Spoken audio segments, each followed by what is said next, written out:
Hi friends, 100% మీరు మాట్లాడతారు Nihali spoken English institute. ఈ వీడియోలో మనం ప్రెజల్ వర్బ్ ఫాల్ ఫర్ గురించి తెలుసుకోబోతున్నాం. ఈ వీడియో కనుక మీకు నచ్చినట్లయితే లైక్ చేయండి, షేర్ చేసుకోండి. మీరు కనుక మన నిహాలి స్పోకెన్ ఇంగ్లీష్ని మొదటిసారి చూస్తూ ఉన్నట్లయితే తప్పకుండా సబ్స్క్రైబ్ చేసుకోండి. Phrasal verb fall for. Fall for అనే ప్రెజల్ వర్బ్ను ఎలాంటి సందర్భాలలో ఉపయోగిస్తాము అంటే, to be strongly attracted to somebody, to be deceived by someone or something. అంటే పూర్తిగా ఆకర్షింపబడు లేదా మోసగింపబడు అని చెప్పే సందర్భాలలో మనం ఫాల్ ఫర్ అనే ప్రెజల్ వర్బ్ను ఉపయోగిస్తాము.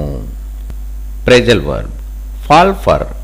ఫాల్ ఫర్ అనే ప్రెజల్ వర్బ్ను ఎలాంటి సందర్భాలలో ఉపయోగిస్తాము అంటే, to be strongly attracted to somebody, to be deceived by someone or something. అంటే పూర్తిగా ఆకర్షింపబడు లేదా మోసగింపబడు అని చెప్పే సందర్భాలలో మనం ఫాల్ ఫర్ అనే ప్రెజల్ వర్బ్ను ఉపయోగిస్తాము.